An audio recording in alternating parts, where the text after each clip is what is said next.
సరిగ్గా పన్నది మా ఊళ్ళో సంక్రాంతి సంబరాలు బ్రహ్మాండంగా జరుగుతాయి. పండగ మా ఊరు వచ్చామంటే ఈ షోక్ గారు సరదాలు చూడొచ్చు, ఈ సెలవు దగ్గర నుంచి బహుమతి కొట్టేయచ్చు. నేను రాకుంటే ఎలాగయ్యా సంక్రాంతి? షోగాడా, ఇదిగో నేను వచ్చేటప్పటికి చెల్లి కడుపులు ఒక అబ్బాయిని పడేసి ఉంచు. ఏం చెల్లవా? సరేగానే ఒంటిగా వచ్చినండి జంటగా పంపిస్తున్నావు కదా, ఈ పుణ్యవంతం నీదనే, పుణ్యవంతం నీదనే. లైఫ్ లో ఈ పురోహితుల పని నేను చేసింది ఇదే ఫస్ట్ టైం. విసురు కొట్టాడు, బండి ఎక్కువ, బండి పోతుంది. ఎక్కువ ఎక్కువ ఎక్కువ. సంక్రాంతి సంబరాలు మర్చిపోదు. అమ్మాయిని చూసుకో, వెళ్ళగానే అది బండబడ. ఏంటి ఇక్కడ తీసుకొచ్చావు? ఇక్కడ మీ వాళ్ళు ఎవరైనా పని చేస్తున్నారా? ఏమిటి పని చేస్తున్నారా? ఇక్కడ పని చేయట్లేదు, ఈ ఇల్లే మాది. ఇల్లు మీదే? మరి సంగతి నాకు ఎప్పుడు చెప్పలేదే? ఏది ఎప్పుడు చెప్పాలో అప్పుడు చెప్తేనే అందం. అమ్మాలత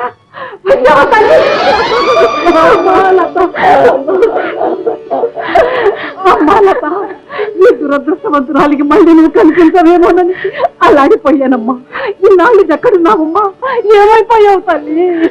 ఒక దయ్యం వెంట పడిపోయి దేవుడితో తిరిగి వచ్చాడమ్మా.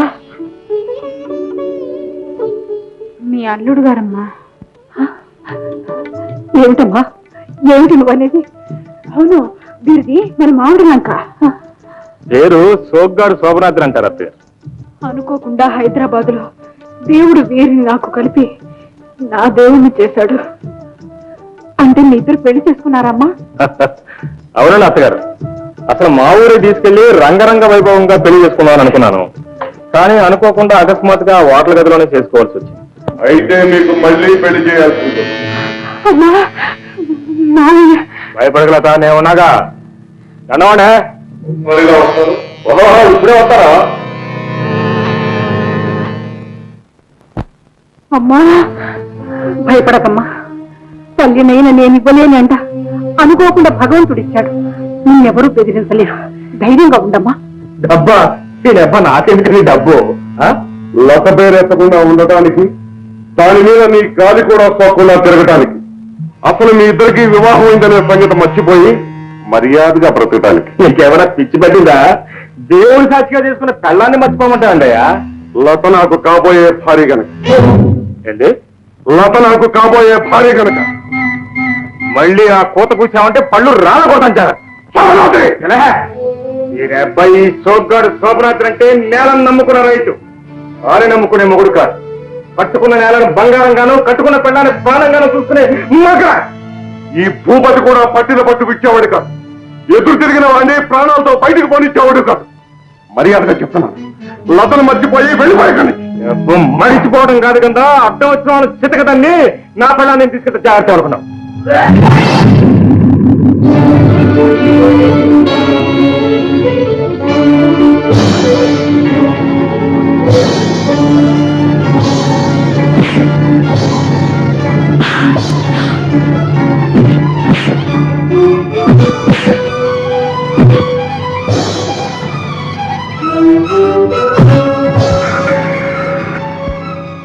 Hello, police station.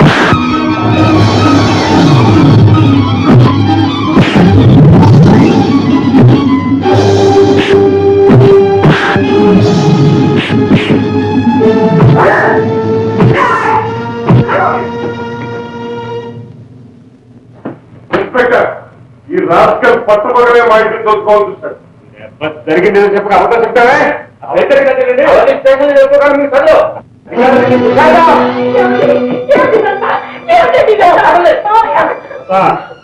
ఏం భయపడమాక, పోలీసు వాళ్ళు కాదు కదా. భూపతిగా ఆడగోళ్ళగా నన్ను పోలీసులు పట్టావు కానీ సరిపోతురా. బయటకు వచ్చి దొంగ ఎవరో తెలుస్తాను. అప్పటిదాకా నీ గుండె ఏమిటి బాబు మీరనేది? నా బిడ్డ భూపతి గారి ఇంట్లో దోపిడీ చేయబోయాడా? అవునయ్యా, అసలు పట్నం వెళ్ళిన బావా భూపతి గారికి వెళ్ళుకున్నాడబ్బా. ఇందులో ఏదో గందరగోళం ఉందయ్యా. ఆ గందరగోళం ఏంటో తర్వాత తెలుసుకోవచ్చు. ముందు పోలీస్ స్టేషన్ వెళ్ళాలి. అవును బాబు, ముందు బాబుని విడిపించి తీసుకురావాలి. పదండి. నువ్వు ఎందుకు పోలీస్ స్టేషన్కి? మేము తీసుకొస్తాడే, నువ్వు కలపడే. రే పదరా. దీని వెనక ఇంత కథన తెలియక తొందరపడ్డాం. చాలా ఇన్స్పెక్టర్, నువ్వు అసలు నా మాట ఇంటే కదా.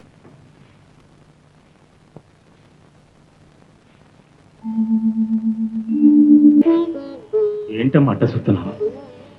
ఆ పోలీసులు చెప్పినట్టు నేను నిజంగానే దొంగతనం చేశాననే. పోలీసే కాదు బాబు, నా బిడ్డ దొంగతనం చేశాడని ఆ దేవుడే వచ్చి చెప్పినా నేను నమ్మను. కానీ బస్తీకని బయలుదేరిన వాడివి ఆ భూపతి ఇంటికి ఎందుకు వెళ్ళా? ఆడి కోసం కాదమ్మా, లత కోసం వెళితే ఆడి అబ్బా భూపతి గారు చేసిన మోసం. లత? ఎవరా లత? నువ్వు కోపండి అంటే నీతో ఒక విషయం చెప్తాను. ఆ పిల్ల చాలా మంచి పిల్ల, నువ్వు చూసావంటే భలే మెచ్చుకుంటావు. సమయం మించిపోవటం వల్ల నీతో చెప్పకుండా ఉన్న పడంగానే పెళ్లి చేసుకోవాల్సి వచ్చింది. ఇంతకీ అమ్మాయి ఎవరు? ఎవరో అయితే ఇన్ని గొడవలు ఎందుకు వచ్చాయమ్మా? ఆ భూపతి గారికి సయాన మేనగోడ.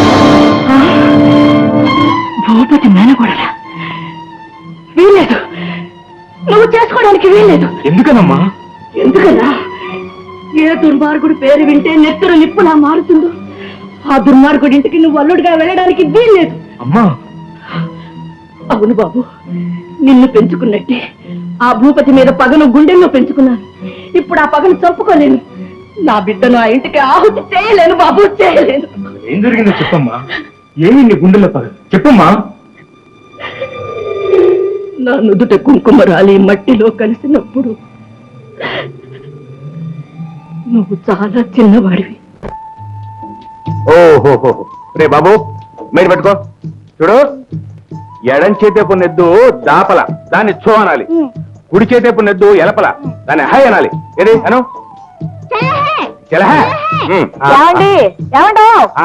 నా బిడ్డకేదో 4 అక్షర ముక్కలు నేర్పిద్దాం అనుకుంటే అప్పుడే మీ చదువులు మొదలు పెట్టారేమిటి?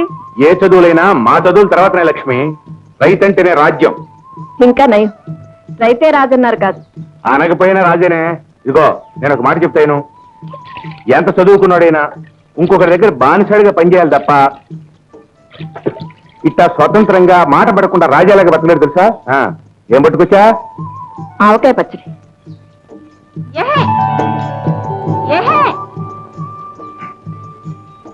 లక్ష్మి, ఓరి ఓరి అటు చూడు. రైతు కడుపున బయట పుడతాడు అన్నట్టు ఈ ఈడుకంతాడు ఎంత సోగ్గా నాగలుతుంటున్నాడు చూడు. అమ్మో, పోట్లకెత్తండి నా బిడ్డ.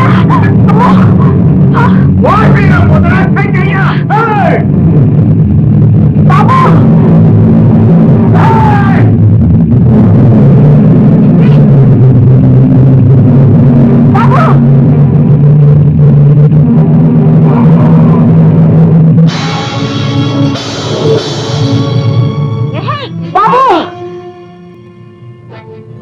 పగలా గొయ్యా బతికించారండి.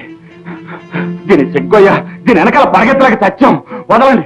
వదలటం కాదురా, దీని పొగరనిగా ఎవరికో పొద్దుగూకులు నాగలు దున్నించుకొని వదలం. ఇది ఎవరు అనుకుంటున్నారు? ఎవరైతే నాకమా నా ఎద్దు కాలు ఎరగొట్టింది కనుక దాని బదులుగా దీన్ని కట్టి అది దున్నరాసినంత వరకు దీని చేత దున్నించుకొని వదలం. ఇదిగో సింహాద్రి గారు, మర్యాదగా చెప్తున్నాను, వదులుతారా? వెళ్ళి దీని బాబు గారు చెప్పండి. సరే పద.